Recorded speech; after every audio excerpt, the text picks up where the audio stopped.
भारतीय क्रिकेट और उसके व्यावसायिक मॉडल के लिए यह समय काफी असहज मोड़ पर खड़ा है।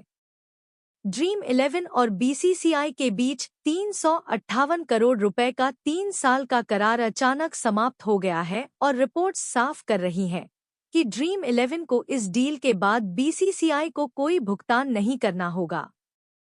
यह स्थिति भारतीय क्रिकेट के आर्थिक ढांचे पर सवाल उठाती है, क्योंकि अब तक ऑनलाइन फैंटेसी गेमिंग कंपनियां ही स्पॉन्सरशिप की रीढ़ रही हैं।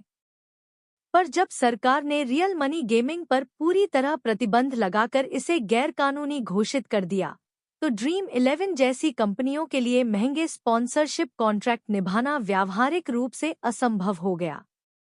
यहाँ सबसे बड़ी आलोचना बीसीसीआई की व्यावसायिक रणनीति को लेकर है। क्रिकेट बोर्ड ने इतने बड़े पैमाने पर एक ऐसे उद्योग पर भरोसा किया जिसका कानूनी भविष्य ही संदिग्ध था।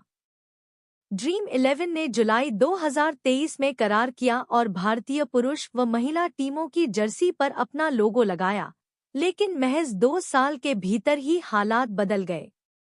अब जबकि एशिया कप और महिला वर्ल्ड कप जैसे टूर्नामेंट दरवाजे पर हैं, बीसीसीआई को नए स्पॉन्सर की तलाश करनी पड़ रही है। सवाल यह उठता है कि क्या बोर्ड ने अल्पकालिक मुनाफे के लालच में दीर्घकालिक स्थिरता को नजरअंदाज कर दिया? सरकार के हालिया ऑनलाइन गेमिंग बिल ने इस उद्योग की नींव हिला दी है। ड्रीम 11 जैसी कंपनियां, जिनका लगभग 95% राजस्व रियल मनी गेमिंग से आता था, अचानक से खाली हाथ खड़ी हो गईं।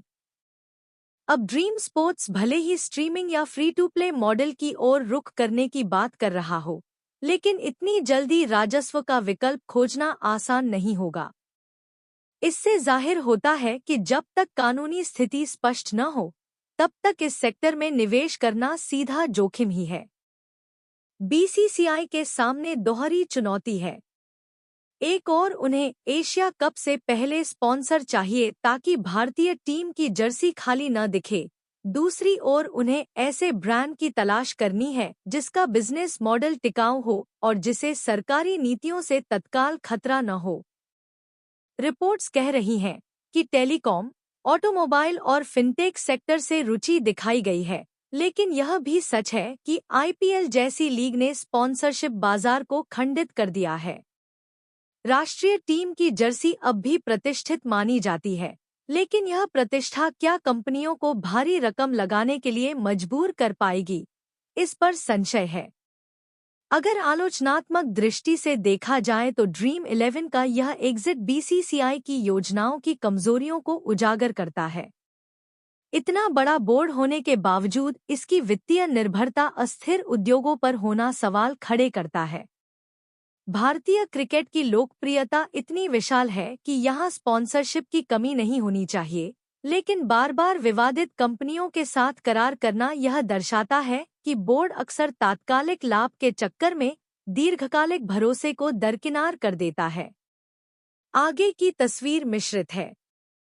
यदि बीसीसीआई सही समय पर किसी बड़ी कंपनी के साथ करार कर लेता है, तो यह अस्थायी झटका भर साबित होगा।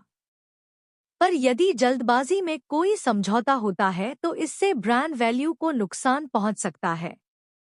यही कारण है कि इस पूरे घटनाक्रम को केवल ड्रीम 11 के बाहर जाने की कहानी मानना गलती होगी। यह भारतीय क्रिकेट की आर्थिक नीतियों और उनकी कमजोरियों का आईना भी है।